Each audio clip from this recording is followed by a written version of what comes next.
Hi friends, அஸ்ஸலாமு அலைக்கும். இன்றைக்கி மம்மா சமையலில் ரொம்ப இன்ட்ரெஸ்டிங்காக அரிசி எதுவும் ஊற வைக்காமல் பாகுபதம் எதுவுமே பார்க்காம 1-2 நாள் வெயிட் பண்ணாமல் இன்ஸ்டண்ட்டாக உடனே அதிரசம் செய்யலாமா? அப்படி செஞ்ச அதிரசம் டேஸ்ட் நல்லாயிருக்குமான்னு தான் பார்க்க போகிறோம். இந்த வீடியோ கண்டிப்பாக உங்களுக்கு ரொம்ப இன்ட்ரெஸ்டிங்காக இருக்கும். ஸோ மிஸ் பண்ணாமல் வீடியோ ஃபுல்லாக பாருங்கள். நிறைய வீடியோஸில் இன்ஸ்டண்ட்டாக அதிரசம் செய்கிறது எப்படின்னு பார்த்துட்டு இந்த ரெசிபி நான் ட்ரை பண்ணுறேன். அதுக்காக கடாயில் 1 கப் அளவுக்கு வெல்லம் எடுத்திருக்கேன். அண்ட் அதே அளவுக்கு தண்ணியும் சேர்த்துட்டு அதை நல்லா கரைச்சி விட்டுட்டு இது கூட ஒரு சிட்டிகை அளவுக்கு உப்பு, 1/2 ஸ்பூன் சுக்கு பவுடர் சேர்த்து இது நல்லா மிக்ஸ் பண்ணி விட்டுட்டு இந்த அளவுக்கு நல்ல கொதி வந்ததும் எந்த கப்பில் நம்ம வெல்லம் எடுத்தோமோ அதே அளவுக்கு அரிசி மாவு சேர்த்துக்கலாம். சேர்த்துட்டு இதை நல்லா மிக்ஸ் பண்ணி விட்டாச்சு. ஸோ கட்டிகள் எதுவும் இல்லாமல் இதை நல்லா கலந்து விட்டு எடுத்துக்கிடுவோம். இந்த மாதிரி இதை நல்லா மிக்ஸ் பண்ணதும் இது ஒரு பிளேட்டுக்கு மாற்றிட்டு இது கூட 1 டேபிள் ஸ்பூன் அளவுக்கு நெய் சேர்த்துக்கலாம். இப்போ இதை நல்லா சாஃப்ட் ஆகிற அளவுக்கு பிசைஞ்சு வச்சுக்கிடுவோம். இப்போ வேண்டிய அளவு கைகளில் எடுத்துக்கிட்டு கையில் வச்சு நல்லா அதிரசம் மாதிரி தட்டி எடுத்துக்கலாம். ஸோ கிராக்ஸ் எதுவும் இல்லாமல் கையில் கொஞ்சமாக எண்ணெய் அல்லது நெய் வச்சுட்டு இந்த மாதிரி தட்டி விட்டு நடுவில் ஒரு ஹோல் போட்டுக்கலாம். ஸோ 2 பக்கமும் இதை அட்ஜஸ்ட் பண்ணிவிட்டு இந்த மாதிரி அழகாக ஷேப் பண்ணி வச்சுக்கலாம். ஸோ எல்லா மாவையும் கடகடன்னு இதே மாதிரி அதிரசம் ஷேப்பில் பண்ணிக்கலாம்.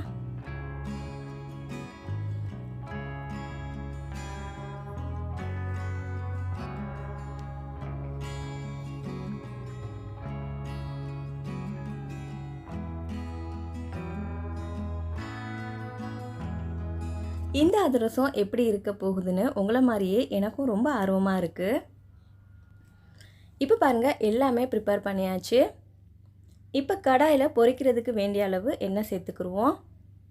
எண்ணெய் சூடானதும் மிதமான தீயில வச்சு நம்ம ரெடி பண்ணி வச்ச அதிரசத்தை இதில் சேர்த்துடலாம்.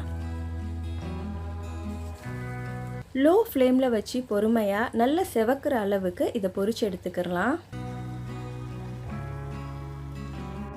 ஸோ பாருங்கள், அதிரசம் நல்லா அழகாக பொரிஞ்சு வந்துருச்சு.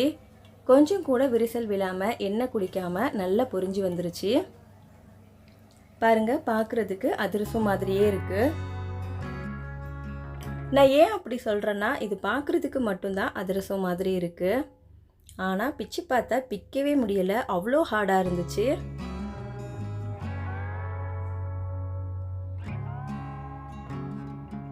அண்ட் இதோட டேஸ்ட் பார்த்திங்கன்னா சாப்பிட்றதுக்கு இனிப்பு சீடை மாதிரி தான் இருந்துச்சு.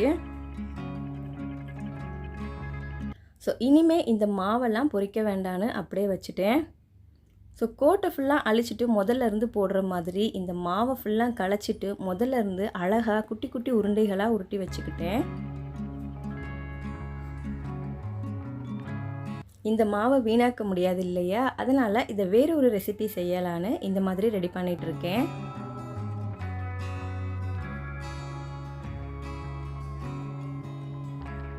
குட்டியாக உருட்டின உருண்டைகள் எல்லாத்தையும் தேங்காய் பாலில் சேர்த்து இந்த அளவுக்கு இதை நல்லா வேக வச்சுட்டு இது கூட தேங்காய் துருவல், சுகர் எல்லாம் சேர்த்து மிக்ஸ் பண்ணி இதை ரொம்ப டேஸ்டியான பால் கொழுக்கட்டை செஞ்சாச்சு.